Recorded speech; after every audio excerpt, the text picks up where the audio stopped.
Bradley Baker, Dee Bradley Baker, Dee Bradley Baker, Dee Bradley Baker. I also just gonna make a whole episode with him one of these days. They have to. with just him. Just him playing off the character. Could.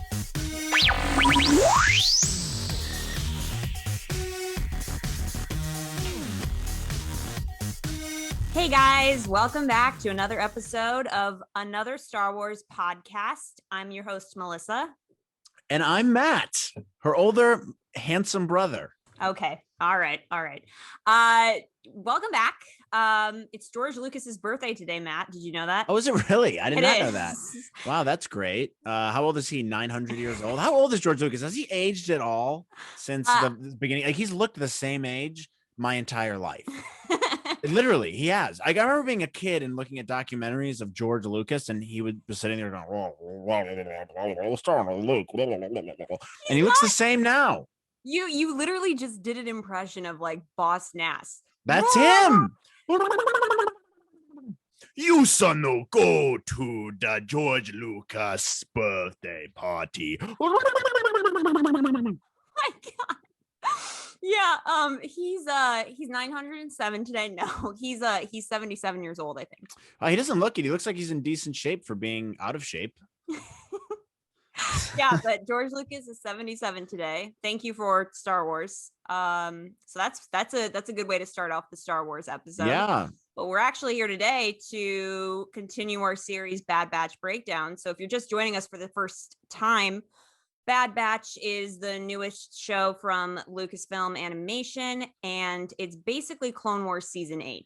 This is our third episode. We're going to be reviewing the third episode today. I'm going to let Matt kick us off. Matt, what did you think of this episode? I thought it was great. I liked it better than the last one. The first episode I still think is the best. I don't know how you beat that so far. But by the way, spoilers coming. If you haven't watched the episode, go watch the episode first before listening to this, you numbskull.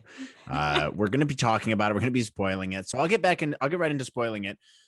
The dark elements of this were really cool. The world building. I know you texted me right after you watched it, and you're like, the world building is fantastic. I totally agree. I think that's completely right. You really get a sense of how things are transitioning now from the Old Republic now to this empire. And we're really starting to get a better grip of what that looks like. And like looking at like you're able to see Kamino and stuff and like these rebels, like where it actually starts from with Saw Gerrera. And gorgeous hunk. Saw Gerrera. Gorgeous hunk. So we don't get to see him in this episode, but hopefully he'll make a return. His friends all get murdered, which is cool.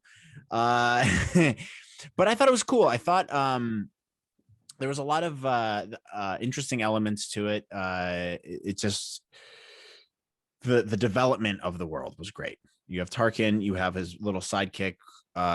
What's his name? I have no idea. I thought it was I honestly I didn't pay attention to this guy's name, but when I heard him speak for the first time, I honestly thought it was Tom Hiddleston for like a split second when he spoke. Yeah. But it's not Tom Hiddleston, but you do know who it is. No. It is because I looked this up because his voice does sound very familiar. It's Noshir Dalal, and I'm probably butchering that name. But he's a like pretty big voice actor. And I recognize his name because he's one of the main characters in Red Dead Redemption 2. He plays Charles in Red Dead Redemption 2, the video game. I think if you're familiar with that, it's one of my favorite video games. I'm actually playing it right now. He plays Charles in that, one of the Native American like sidekicks in the outlaw group there. But except for in this show, he's playing a British accent, but he's also in Fallout, I believe, and Call of Duty. So he's like a pretty accomplished voice actor.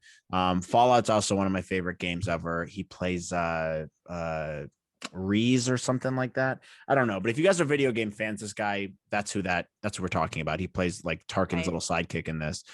And they start bringing on like these conscripted soldiers. And I thought that was pretty cool too, to kind of see, all right, how are they going to approach this and make it seem like having conscripted soldiers is more efficient than having clones? And they really addressed that. But overall, very quick episode. It happened very fast. Yeah, it was 28 minutes, I think. Yeah, 28 minutes. I think they're doing something similar like how they did with Mandalorian, where they're only using the amount of time that they need for the episode. Yeah, and you should do that, by the way. Yeah, I don't. Yeah, I think it's a good call to do that. They were very efficient with their time here. Like, every scene did not miss like a plot point. There was no wasted screen time here. And I think that's great. These side stories can get a little like formulaic. Yes, and that's how this kind of felt, but at the same time it's not, because you have to have episodes like that where I agree. The A plot and B plot are different. I thought the B plot in this one is a little bit better. You have Tarkin and like the clone trooper story of like at Kamino, and then you have Hunter and Wrecker and Echo and all these guys on they crash land on an asteroid or something. It's and like they're doing their on own little A moon. plot. So let's even that A plot, the A plot of Hunter and Omega, Tech, Echo, and Wrecker. I think they're doing a really, really great job setting up that dynamic between all of them. And especially in the second episode where they meet Cut LaQuaine, and he kind of shows them, like, not directly, like how to take care of a kid. And we talked about this last episode because it's like, these guys are hardened soldiers. They have no idea how to deal with a child. And so I really like how they were able to further that development of Omega. I thought we got some really interesting character development on Omega. We got some super New Zealandy phrases from her. Some New Zealandy phrases from her. Echo. Where are you, Echo? Hunter. Wrecker. Echo, come in here. Do you have any ham sandwiches for me? So the episode starts off, they're on the ship. We get Hunter and Wrecker and Omega and the whole they're eating the last of their rations. They mention something about the ship being damaged in the fight with the Regs. All of a sudden, conveniently, they begin to crash land after that.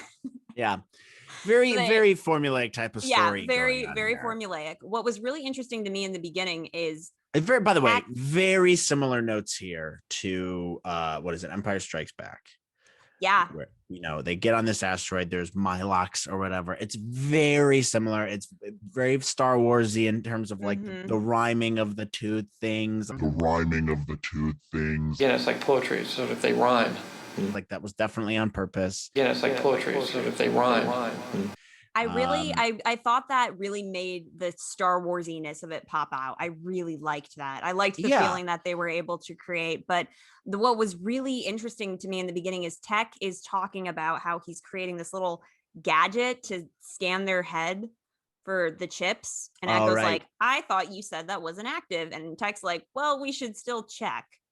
And so that's really interesting to me, because could we see one of their chips become active in the future? Right. And then or later on the episode, Wrecker's like, oh, my head hurts, must be from the crash. And you're like, no, that's definitely coming in later. It's on the what side of his head? It's on the side where the chip is too. Yeah.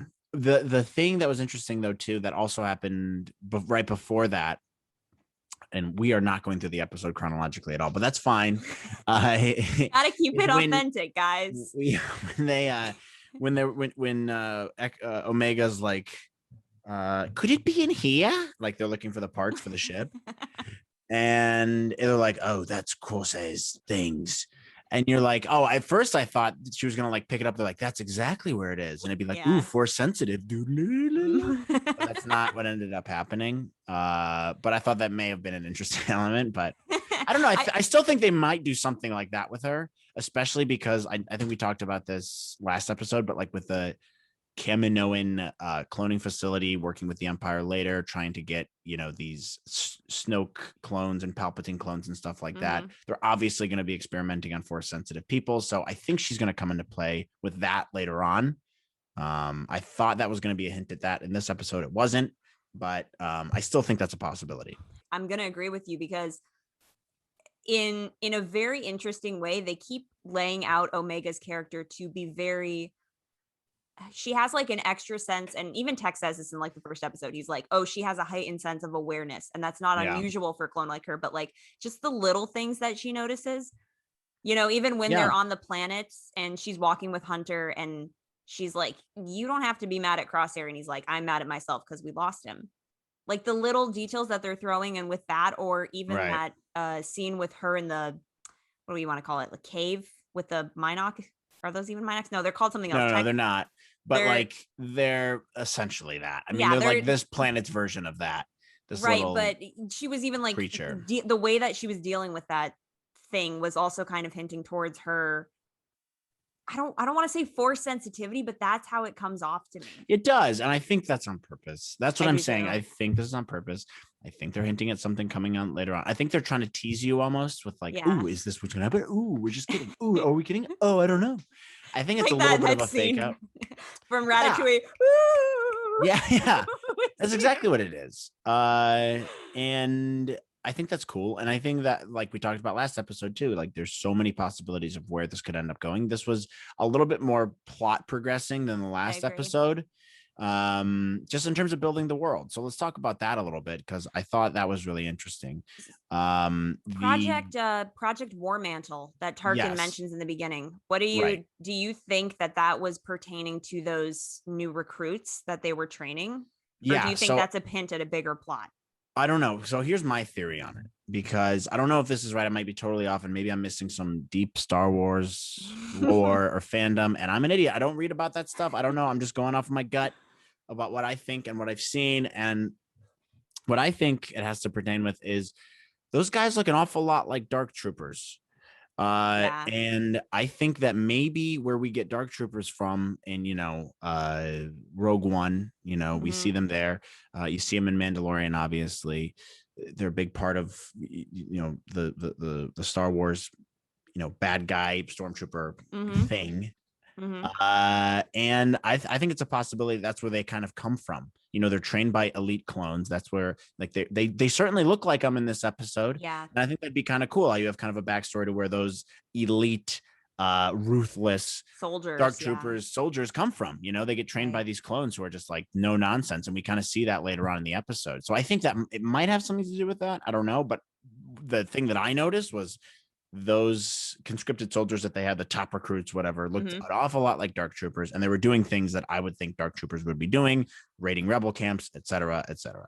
Yeah, I agree with that. I also really liked how they introduced the concept of clones being the one to train all of the new people that because they clearly they don't want to waste money on clones, even though we have the Death Star that we're gonna spend all the cash on.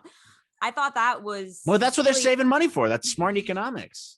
I mean, like, even if you think about the end of Revenge of the Sith, where there's that brief scene with Anakin as the newly anointed Vader, and he's on the deck of a Star Cruiser with Palpatine, and Tarkin's there. You're like, wow, they must have put this together fast. But going back to, having Crosshair being put in charge of this group of elite soldiers and having them basically go and massacre a camp of innocent people, you're like, yeah, it's crazy. And then you see the clones are like, whoa, we didn't sign up for this. Or the soldiers are like, we didn't sign up for this. Where at the beginning, they're like, oh, like I get a roof over my head. Like, this is great. The Republic never treated me like this. It starts giving them motivation for why people actually start joining stormtroopers, which is a big open-ended question. And that's something that like you and I talked about last week as well. I'm going to keep going back to last episode because these questions are going to keep getting answered. Yeah. And this is one thing I was looking forward to seeing was, how does Stormtrooper, like what happened in between Revenge of the Sith and A New Hope? There's a big gap of time that we haven't seen. Yeah. And like this gives a chance to answer some of those questions.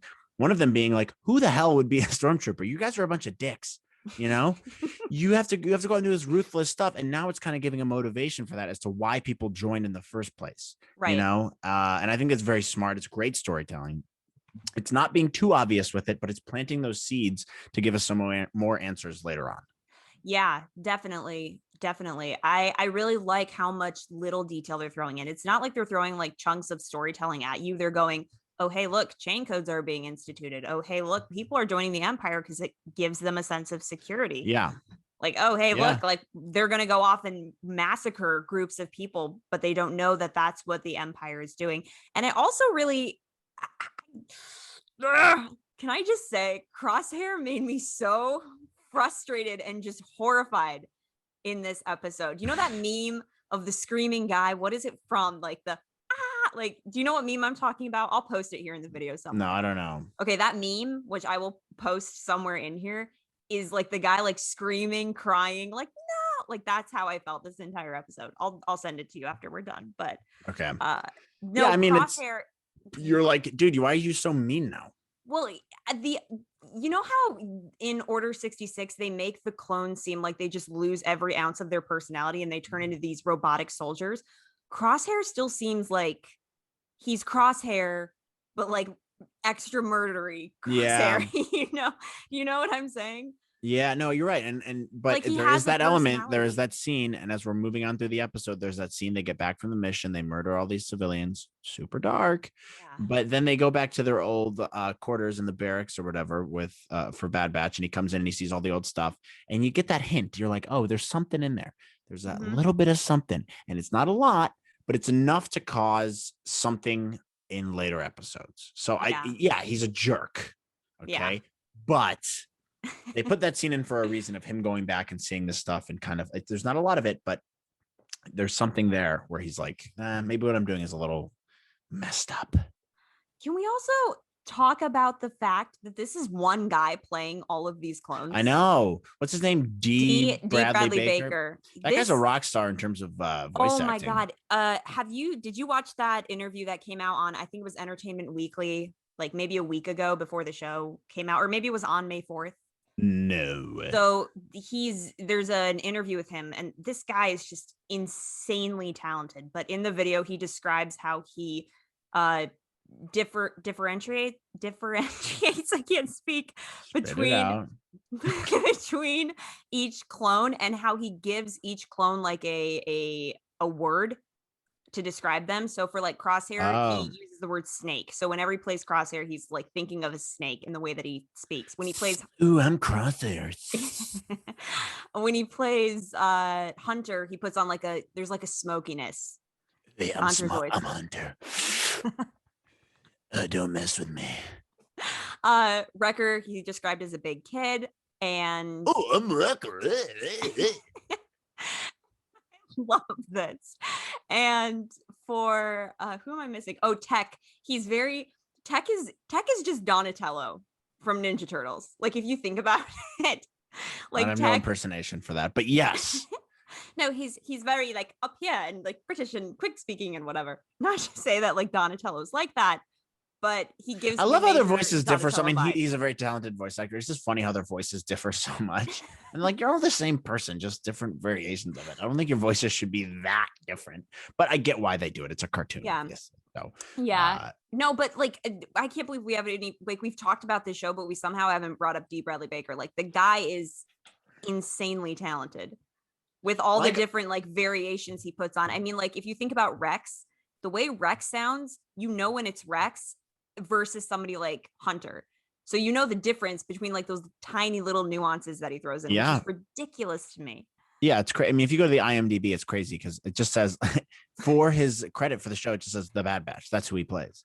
It doesn't give him like each different name. It just says he plays the Bad Batch, which is quite funny. I mean, and that just shows the type of talent he has. And if you scroll down his IMDb page to the other shows he's in and stuff, he's in everything. No, this guy, like, I remember, you wouldn't know this show, but when I was growing up, when we it's a show called SpongeBob SquarePants. You would have never heard of it. It's kind of niche.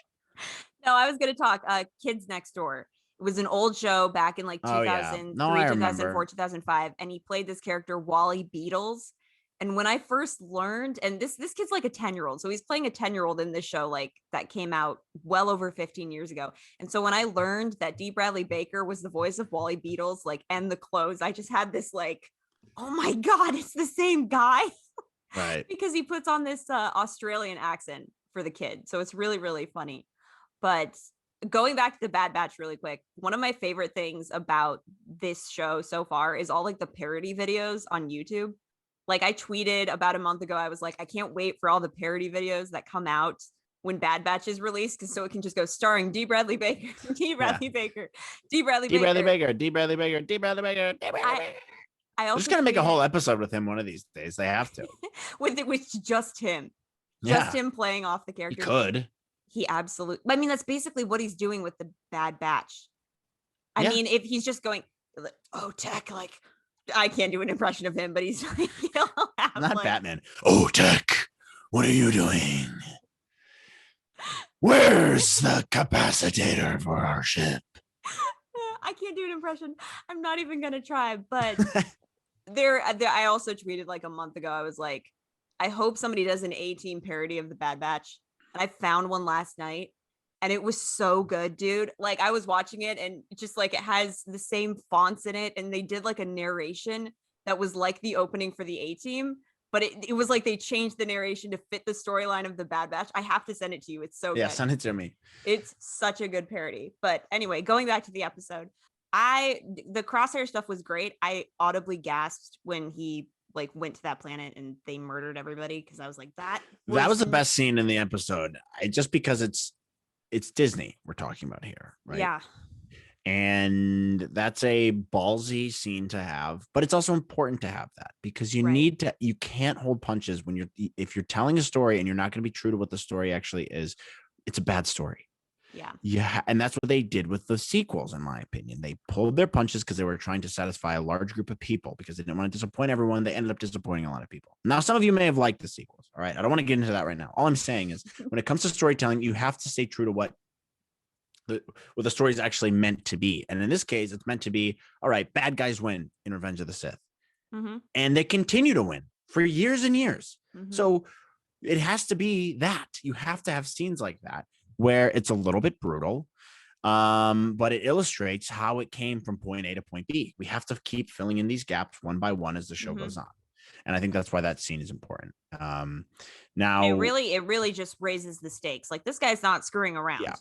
When he comes upon I'm so interested again, like with the questions, to see where they're going. I'm interested to see, because obviously the Bad Batch, they still have a soft spot for Crosshair. It's not like they're going to try to kill him, because they still care about him. And they've made that very, very clear. But it also shows you that Crosshair's not screwing around.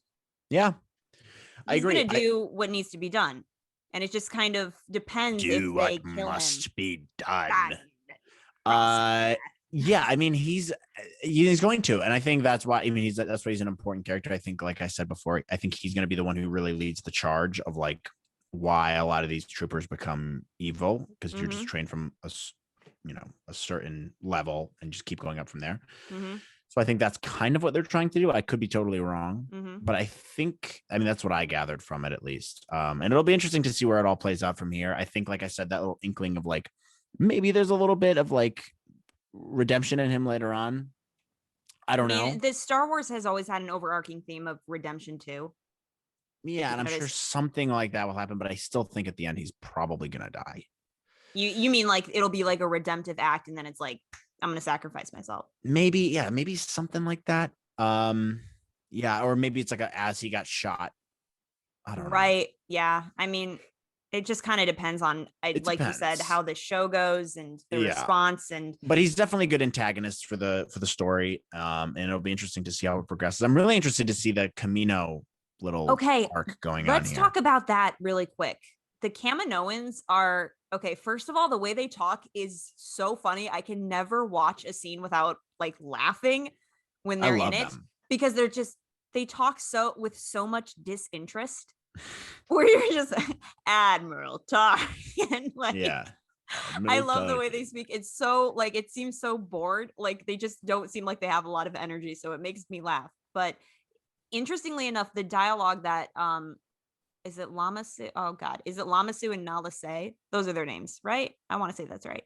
Sure. Okay, let's say that's their names. They have that really interesting conversation at the end of the episode where they're talking about the DNA for Jango Fett running out and how they're going to need to ensure their contract with the Empire if they're to survive. What did you think about that? Yeah, well, that's what I was saying. This goes back to before what I was talking about. They're obviously going to need to preserve their relationship here. They're going to need to do it in a bigger way. This is going to tie in with Palpatine and Snoke. That has to be the case. And I don't know how. That's another dot that needs to be connected, because we've all been thinking this. We did see in Mandalorian, if you remember, if you want to put up a screenshot here or something after the episode of that, you can see images of like a Snoke clone or whatever in one of those episodes of Mandalorian. I think it was like second to last one. Yeah, second to last one. It was super creepy scene, and Mando's like, I have to go get that kid. Because you're like, oh, they're trying to clone Baby Yoda, blah, blah, blah, whatever. Don't get lost in the weeds here. But I think that's going to be part of it. It's like, all right, their Kaminoans are cloners. They obviously got clones for Palpatine and whatever the hell Snoke was. So that's going to play into it. And it's interesting to see where they're bringing up Jango Fett, which is cool. I love how they tie all these things together. That's an interesting plot point that I'm interested to see where it goes and what they're going to end up doing with it, because they're going to be creative with it. Who knows like how long it's going to take to develop, and it could tie into some of these other shows that are coming out, but I really liked that. I really liked it too, and it just like it brings up Omega again, because even Cutla Quain in the prior episode was like, the Kaminoans don't create without a purpose, so what's hers? And I keep going back to the whole, like, is she a force sensitive? Are they trying to experiment like by genetically creating children that are force sensitive for like a force sensitive army for Palpatine? Because then it brings up the later question, how like the Inquisitors are a thing. Yeah. And most of I think the Inquisitors are clones? No, not necessarily, because they mention in several storylines in Star Wars that a lot of Inquisitors were prior Jedi turned dark side. So do I think it's that? Right. No, but do I think Sheev is doing something sleazy? Is there a part that plays in that? Maybe. And that's a whole nother thing. Like, we don't know. There's not a ton of information on these Inquisitors in the most forefront Star Wars material that's come out. Maybe there is in some comics and some other books I haven't read before. I don't know. Correct me if I'm wrong, but from what your average Star Wars fan knows, no, there's not. So it could definitely. But yeah, other than that, I'm trying to think about anything else that really stuck out to me in the episode. I mean, I have like I said, pretty short. Here. Go ahead. Yeah, go through them. I'm just looking. I have this really funny thing with Lily, my best friend.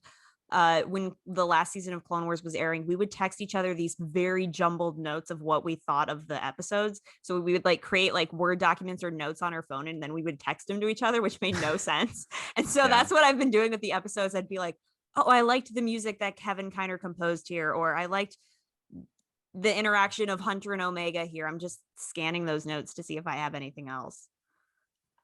I'm interested to see each of the Bad Batch have their moment to shine, because we've been, up until this point, we've been really hyper focused on Hunter and Crosshair. Like really hyper focused in on them. And then you have those moments with Tech and Echo, and then you have like, oh, it's Wrecker being goofy. I'm really interested to see them get into their individual character arcs and how they'll be challenged. I'm really interested to see what they do with Echo, because Echo's an OG clone. Like, he's kind of, go ahead.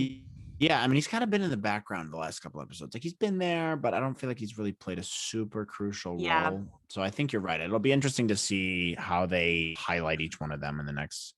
I'm interested to see how he responds to Rex.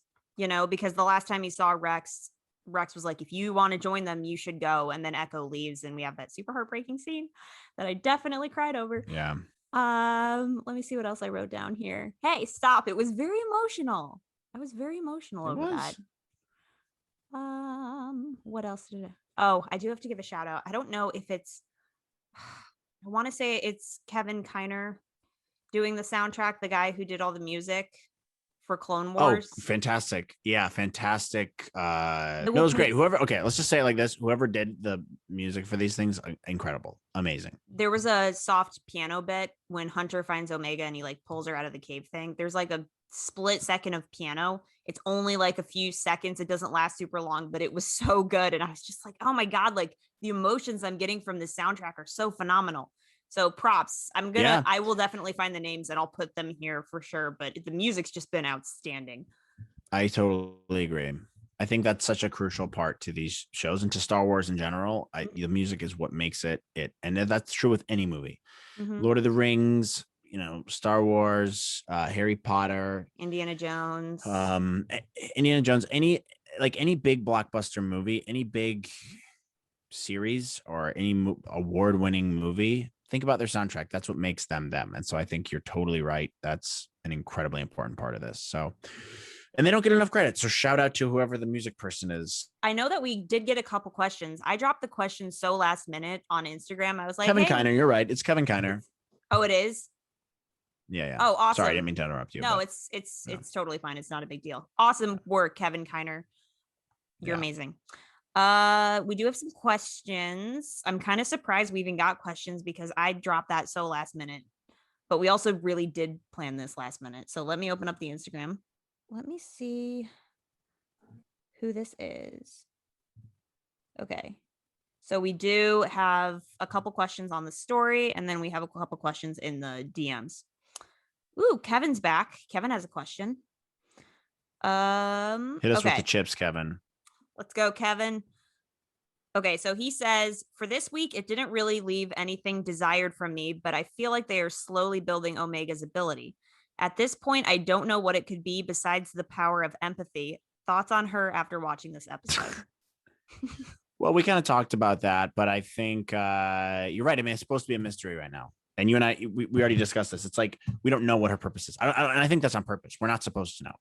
It's like Baby Yoda. It's the exact same thing as Baby Yoda. We don't know. And I think it could be for sensitive things, but it may be, I mean, we don't know who her DNA comes from or anything like that either. Like maybe it could be a politician's DNA or something. We don't know. I don't know like how this comes in to play with the Star Wars universe, but that's kind of what makes it interesting.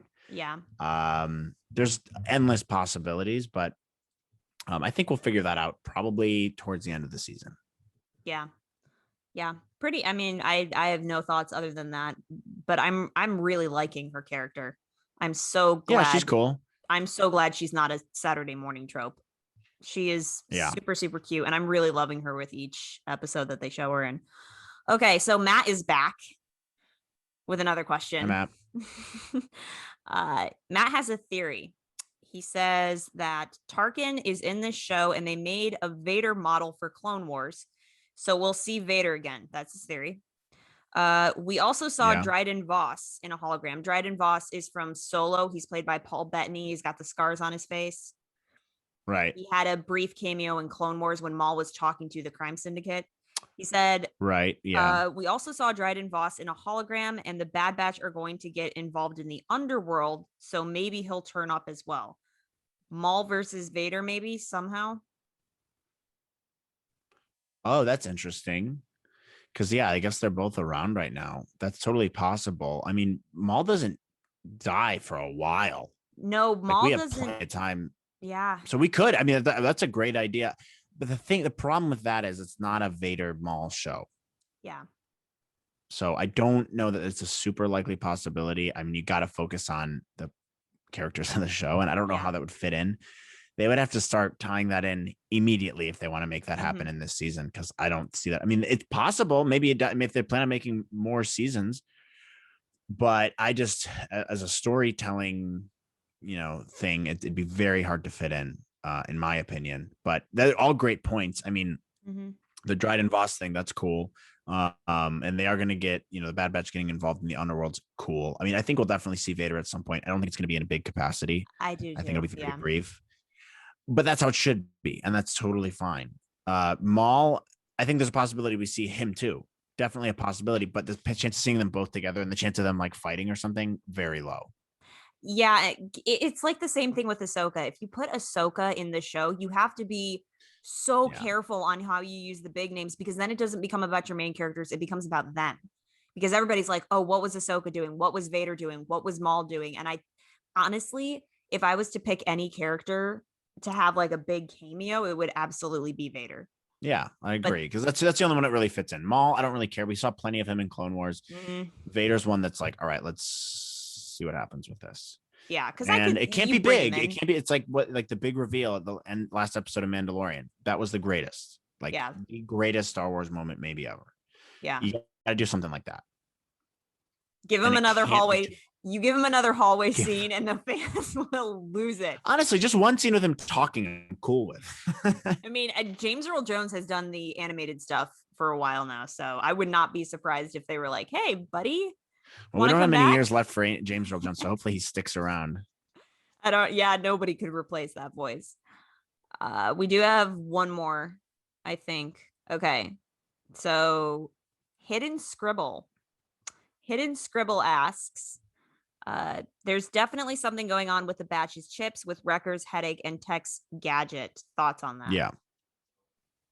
Yeah, we talked about that. Do you think that's going to be into play? Do you think that that's like they're going to be activated and something's going to happen with Omega? Yeah, it's going to become like they fight against each other type of thing, and they have to figure it out, kind of like what they did with Echo and some of these, and like Rex and stuff at the end of Clone Wars. You know what I wonder? They're going to have to figure it out. I wonder if Rex is going to play a part in helping them get their chips removed, knowing his story and where he ends up. It's possible, but the fact that they haven't tried getting him out yet is a little weird to me. Getting out what? Or do they think they don't like the chips? Do they think they don't have chips in them? they think that they're just not functioning because they're enhanced. Like our tech mentioned something about that in the first episode. He's like, oh yeah, I know see, that was the thing, is like, I knew they mentioned that, but I'm like, that's not a very good explanation. I think it remains to be seen, but yeah, I mean, you're right. The hidden scribbles, it's correct. You're right. I mean, we talked about that in the show. He's holding his head, early. That's definitely going to come into play later. How that comes into play, I'm not quite sure. It'll the way I would guess is like civil war amongst them kind of thing. Maybe some of them get affected by it, some of them don't. Or like what you said, maybe Rex comes in and helps him get him out. It'll be exciting to watch. It'll be interesting because we know that that's what Rex is doing during this timeline. He goes around and he's helping clones. There's the other. That's before I get off on a tangent here, that is all the questions. Again, thank you guys. Really appreciate the questions. They're so much fun to answer and theorize. We're gonna have to see what ends up becoming true in these next few weeks. But like the whole plot thread with like the clones and how it's transitioning to the Empire and how they're training basically the new recruits and Rex running off to go find other clones. I love all of this world building. It's very subtle. It's not like, oh, here's a bunch of information. It's just very subtle, and I really appreciate the depths that they're taking. Overall, great episode. I'm looking forward to next week. Really excited. If you guys don't already, go ahead and follow us on Instagram. It's at *_wars_pod. And then if you have any questions for us, shoot us an email at AnotherStarWarsPod@gmail.com. We'll be here week after week breaking down all these episodes. So come join us and participate in this as we go through this fun Star Wars journey together. But that's it. This has been episode 2 of Bad Batch Breakdown. I'm Matt. That's Melissa. And we'll see you guys next week. Yep. May the Force be with you. Happy birthday, George Lucas. Happy birthday, George.